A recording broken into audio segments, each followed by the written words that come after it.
नमस्कार स्टूडेंट्स, आपका आपके अपने YouTube channel let's we learn पर स्वागत है। आज हम जो टॉपिक करने वाले हैं उसका नाम है कंपाउंड इंटरेस्ट और ये आईसीएसई बोर्ड के अंदर क्लास 9th का सेकंड चैप्टर है और एनसीईआरटी के अंदर भी 8th क्लास के अंदर ये आपको बहुत हेल्प करेगा। तो चलिए शुरू करते हैं। पहली बात होती है इसमें कुछ बेसिक्स हैं, उनके बारे में बात कर लेते हैं एक बार। क्या होता है? पहला होता है यहाँ प्रिंसिपल और सम, जैसा कि आप देख ही रहे हैं। प्रिंसिपल का मतलब है मूलधन। इसका मतलब होगा इंग्लिश में अगर हम बोलें तो द मनी बोरोड और द मनी लेंट आउट। क्या मतलब हुआ इसका कि भाई कोई भी कितना भी पैसा हमने लिया है या किसी को दिया है उसी को बोलते हैं प्रिंसिपल और सम। हिंदी में बोलेंगे इसको मूलधन। रेट दूसरा आता है रेट। इसका मतलब है रेट ऑफ इंटरेस्ट, यानी कि ब्याज दर, यानी कि जिस रेट ऑफ इंटरेस्ट पर पैसा उधार लिया है या किसी को उधार दिया है। तीसरी चीज़ आती है इसमें समय यानी कितने समय के लिए पैसा दिया है। द टाइम फॉर विच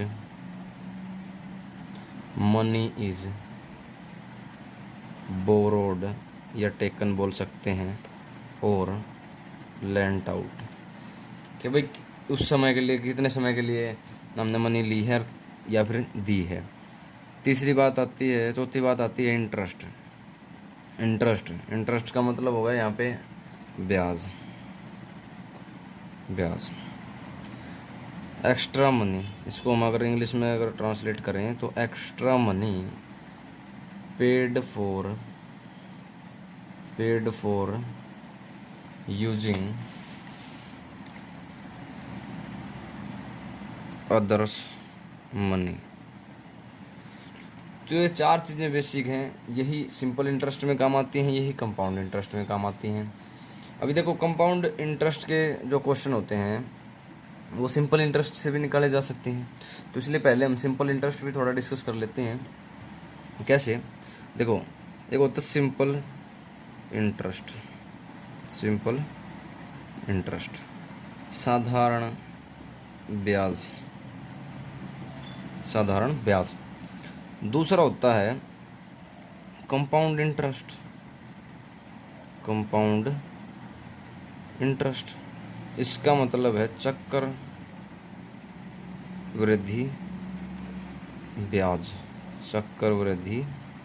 ब्याज। अब जब हम सिंपल इंटरेस्ट की बात करते हैं तो जो बेसिक चीज़ें मैंने बताई हैं, प्रिंसिपल, रेट और टाइम, इन्हीं का इस्तेमाल होता है। जैसा कि देखो, इसका एक फॉर्मूला बनता है SI = P × R × T upon में 100। इसका मतलब क्या हुआ? Principal multiply rate multiply time upon में 100।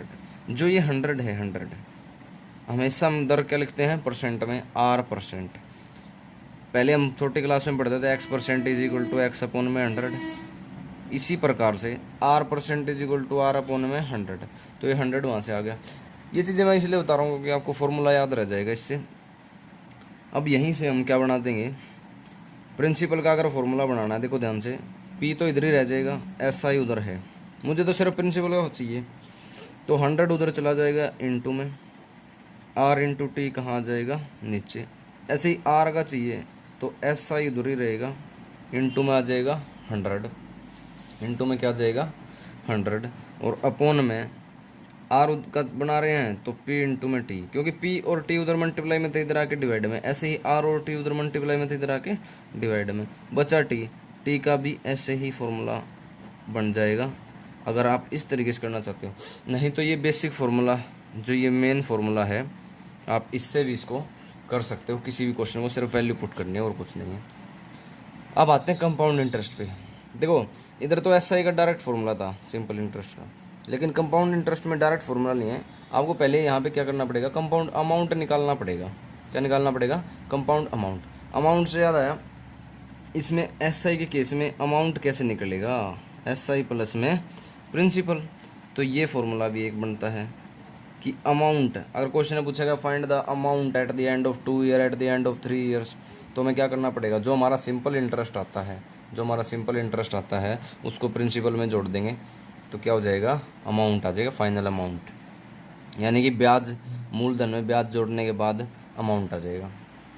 उसके बाद कंपाउंड इंटरेस्ट की बात आती है, तो ये क्या हो जाता है, कंपाउंड इंटरेस्ट के चक्कर में दो चीज़ होती है इसमें मेनली। पहली होती है कंपाउंडेड एनुअली। इस केस में दोस्तों क्या होता है स्टूडेंट्स, क्या होता है इस केस में कंपाउंड अमाउंट का फॉर्मूला लगाना होता है। पहली बात तो CI हमें डायरेक्ट नहीं मिलेगा, इधर इधर कंपाउंड अमाउंट का फॉर्मूला लगाना पड़ेगा पहले। इसका फॉर्मूला क्या होता है, P इंटू में 1 प्लस R अपॉन में 100 की पावर T। जब वो ध्यान क्या रखना क्वेश्चन में, जब वो बोलेगा कंपाउंडेड एनुअली, तो उसमें रेट हमेशा सेम रहेगा जो रेट क्वेश्चन के अंदर दिया है, टाइम भी सेम रहेगा जो क्वेश्चन के अंदर टाइम दिया है। यही बस एक मेन आपको ध्यान रखना है कि कंपाउंडेड एनुअली बोले तब क्या करना है, कंपाउंडेड हाफ ईयरली बोले तब क्या करना है। अगली चीज़ है कंपाउंडेड हाफ ईयरली। इसमें भी कंपाउंड अमाउंट का फॉर्मूला लगाया पहले, P इंटू में 1 प्लस, अभी देखो हाफ ईयरली बोल रहा है, हाफ ईयरली, इससे क्या हो जाएगा, इससे अपने को कंपाउंडेड हाफ ईयरली जब बोलेगा तो अपने को रेट भी आधा कर देना है, R अपॉन 2 अपॉन में 100 एज इट इज रहेगा, और टाइम क्या हो जाएगा, डबल हो जाएगा टाइम 2T।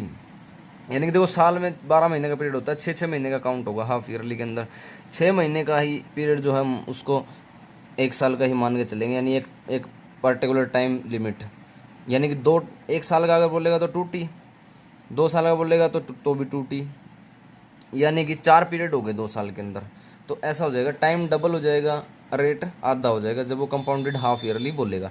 ऐसे ही साल को टुकड़ों में तोड़ेगा, जैसे कि क्वार्टरली बोलेगा तो 4 टुकड़े हो जाएंगे, रेट 1/4 हो जाएगा, और टाइम जो है टाइम भी 40 हो जाएगा।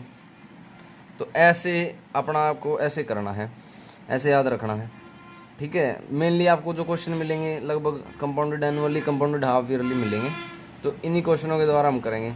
अब इसमें इस फॉर्मूले को देखो 1 प्लस, अब ये R अपॉन 2 था ना, ये 2 नीचे आ जाएगा, तो R अपॉन 200 हो जाएगा डायरेक्ट।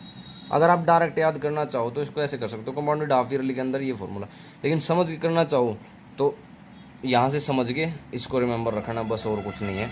यहीं से अपना क्या हो जाएगा, क्वेश्चन अपने स्टार्ट हो जाएंगे।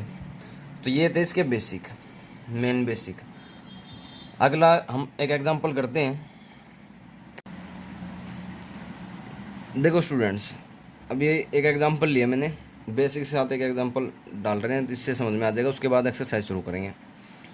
क्वेश्चन है find the amount and compound interest on rate 12,500 for 2 years at 8% per annum compounded annually.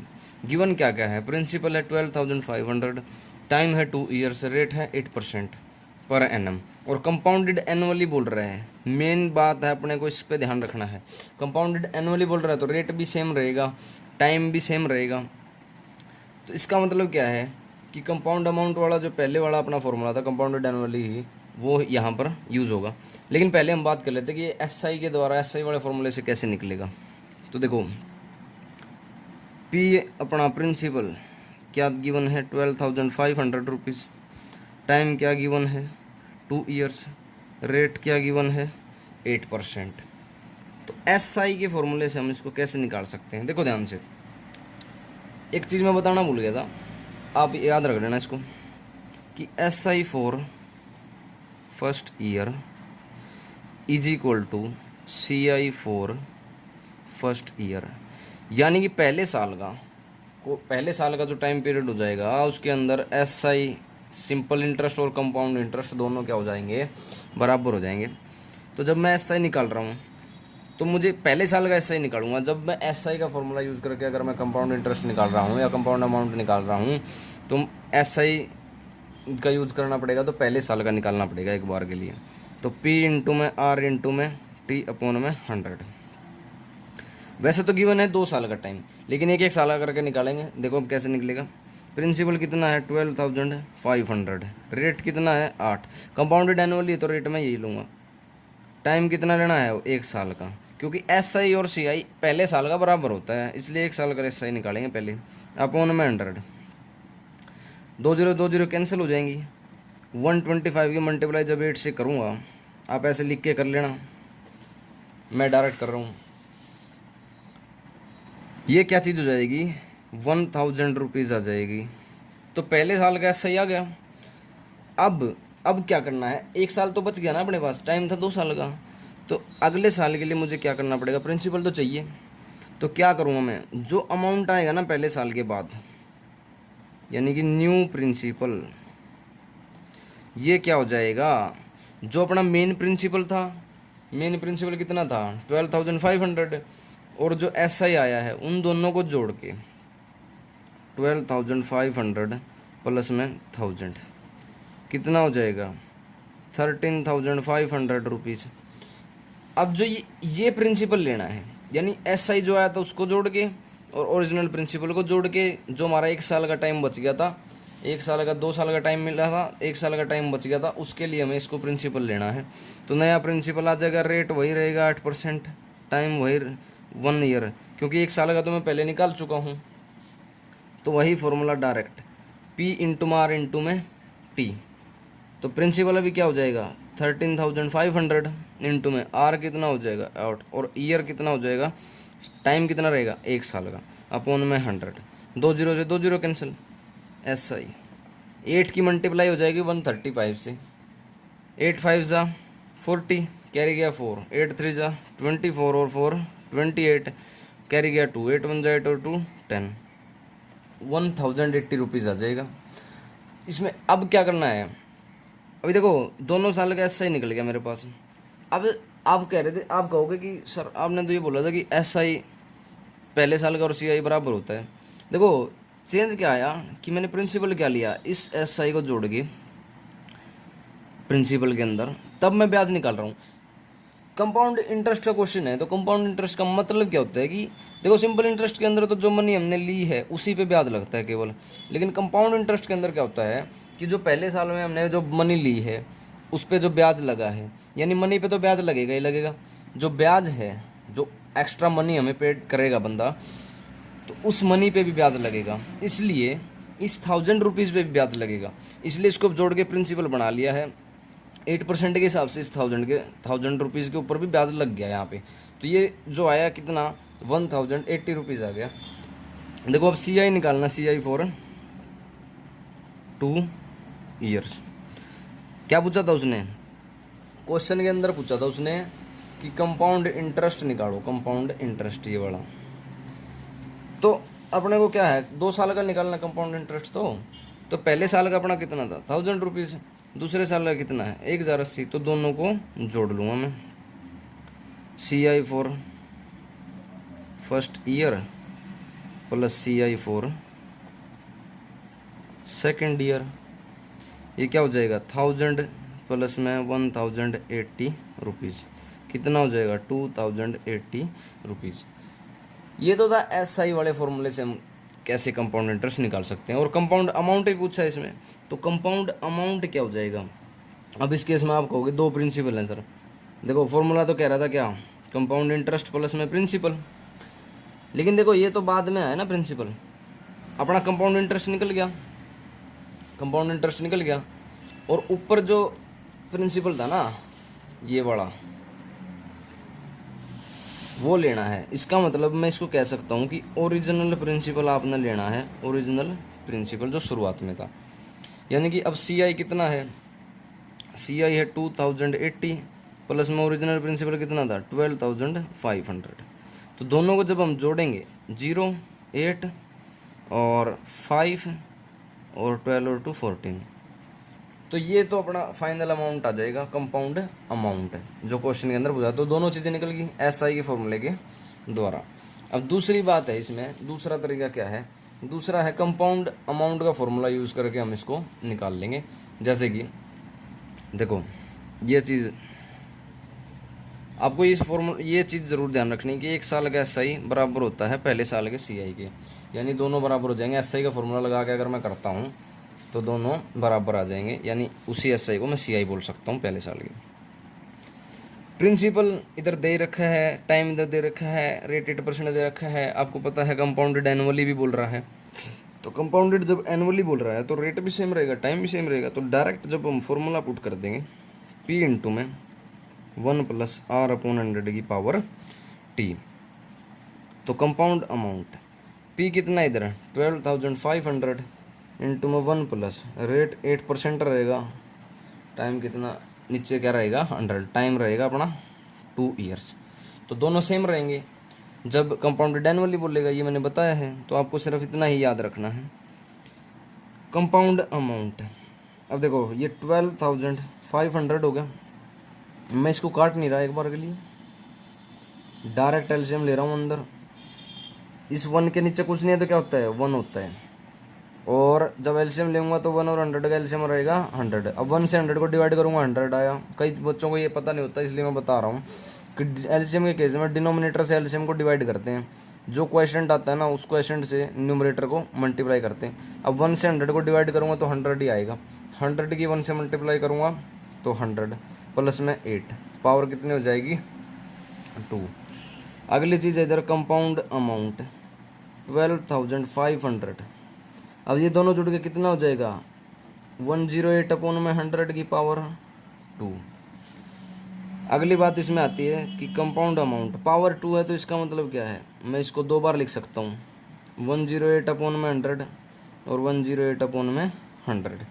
तो आप कई डायरेक्ट भी कर सकते हैं इसको, जैसे कि देखो 2 0 2 0 कैंसिल, अब वहाँ काट भी सकते थे, 8 से 100 को काट भी सकते थे, 4 से 2/25 आ जाता ही है।